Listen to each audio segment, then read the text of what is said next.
अपनी जान बरिसगंज के उस बेली में गंवाई। देश के अलग अलग कोने से आए, उनके प्रति श्रद्धांजलि प्रकट करता हूं।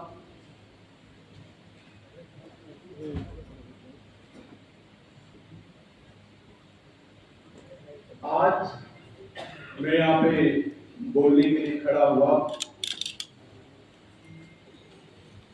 मेरा मन बहुत ही विचलित है।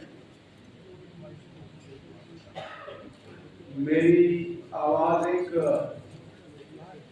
असहनीय पीड़ा के बोझ में लड़खड़ाती है, जो हमने पहलगाम के बरिसगंज में महसूस की है। जम्मू कश्मीर जो धरती का स्वर्ग माना जाता है, जहां पे लोग जिंदगी का बेहतरीन पल बिताने के लिए आते हैं, जहां पे नए नवेले जोड़े अपनी बेहतरीन जिंदगी की शुरुआत करने के लिए आते हैं, जहां पे लोग अपनी परेशानियां दूर करने के लिए इन वादियों में कुछ पल बिताने के लिए आते हैं।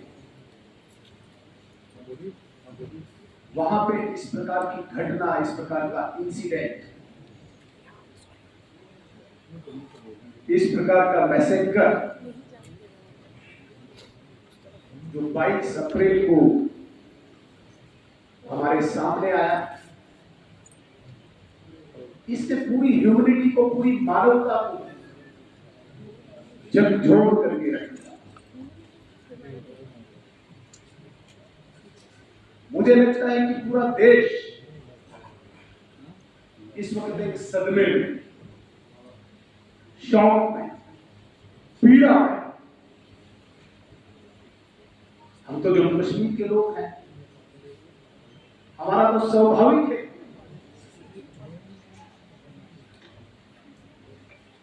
इस शोक में, इस दुख में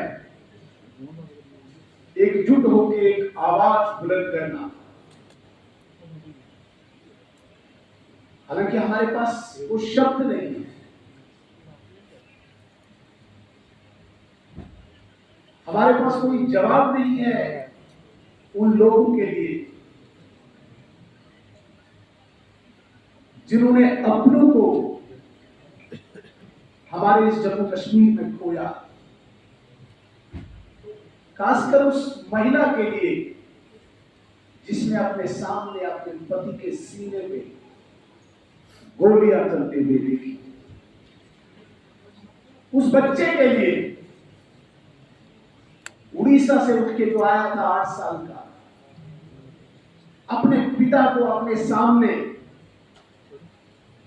गोलियों से चलती होते हुए देखा। उस हरियाणा के उस नए जोड़े जिसे नई दुल्हन ने, जिसकी कलाई में अभी वो चूड़ियां लगी हुई थी, अपने पति को गोलियों से छलती देखा, होते हुए देखा। उस घोड़े वाले मां की आवाज जिसने अपने बच्चे को सुबह खाना खिला के रोजी रोटी कमाने के लिए बरिसगंज की तरफ रवाना किया, उनका दुख हम सिर्फ देख सकते हैं, महसूस कर सकते हैं। हमारे पास कोई शब्द नहीं हो सकते कि उनका कोई बोल, उनका दुख हम कम कर सके। लेकिन मैं एक सदन में एक बात जरूर कहना चाहूंगा,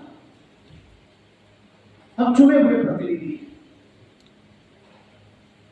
हमारे ऊपर पूरे जम्मू कश्मीर के लोगों की इस वक्त नजर है। मैं कहता हूं सिर्फ जम्मू कश्मीर नहीं, पूरा देश इस वक्त जम्मू कश्मीर की इस विधानसभा को देख रहा है। हम क्या एक्ट करते हैं, हम क्या प्रतिक्रिया देते हैं, एक एक शब्द को स्क्रूटनाइज पूरे देश में किया जाए।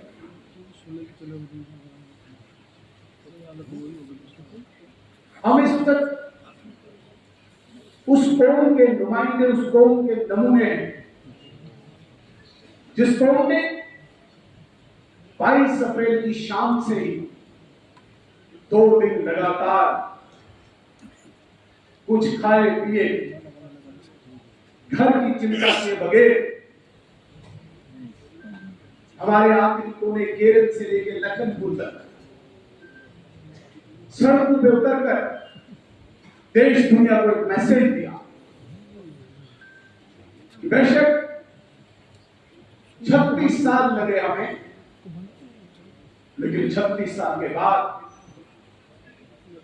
इस वाकया ने जम्मू कश्मीर की जनता को एकजुट कर दिया, देश के साथ खड़े होने का एक संदेश दिया, एक मैसेज दिया कि नहीं, अब कोई भी मंसूबा हमें डिवाइड नहीं कर सकता, हमें विभाजित नहीं कर सकता। हम उसको उनके नुमाइंदे, और मैं अप्रिशिएट करना चाहूंगा ऑनरेबल स्पीकर साहब को कि जिस प्रकार से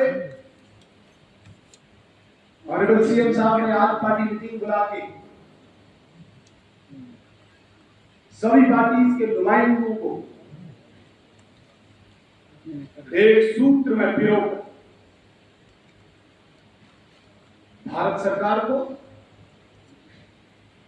भारतीयों को एक संदेश दिया कि जम्मू कश्मीर में हम एकजुट हैं, आपके साथ खड़े हैं।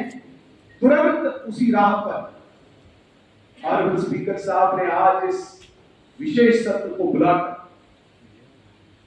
इस हाउस से, इस सदन से भी उसी मैसेज को दोहरा के एक संदेश, एक मैसेज, एक संकेत दिया। ये सदन भी इस वक्त गमजदा भी है और भारत के साथ खड़ा।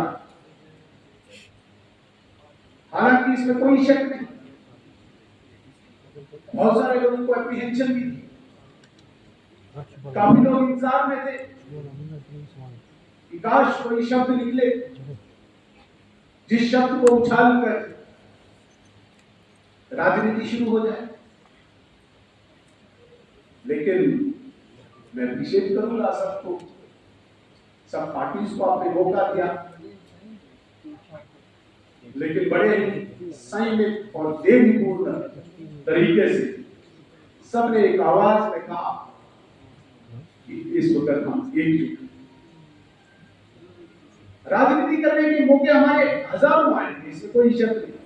अभी हमने 1 महीना पूरा राजनीति की, हमने बहस की और वो होनी भी चाहिए, आगे भी होगी, होती रही। हमने बजट पर बहस की, हमने डिपार्टमेंट्स पे बहस की, आरोप प्रत्यारोप लगाए हमने। वो एक बैटल ऑफ आइडियाज वो तो होता चलेगा, लेकिन एक ऐसा पल जिस पल को हमने बड़ी सूझबूझ से, बड़ी काबिलियत से उस पे अपनी ड्यूटी का, अपनी कर्तव्य का निर्वहन करते हुए, प्रदर्शन करते हुए संकेत जो मैसेज देना था, नो डाउट आज वो इस हाउस में सबने करके दिखाया।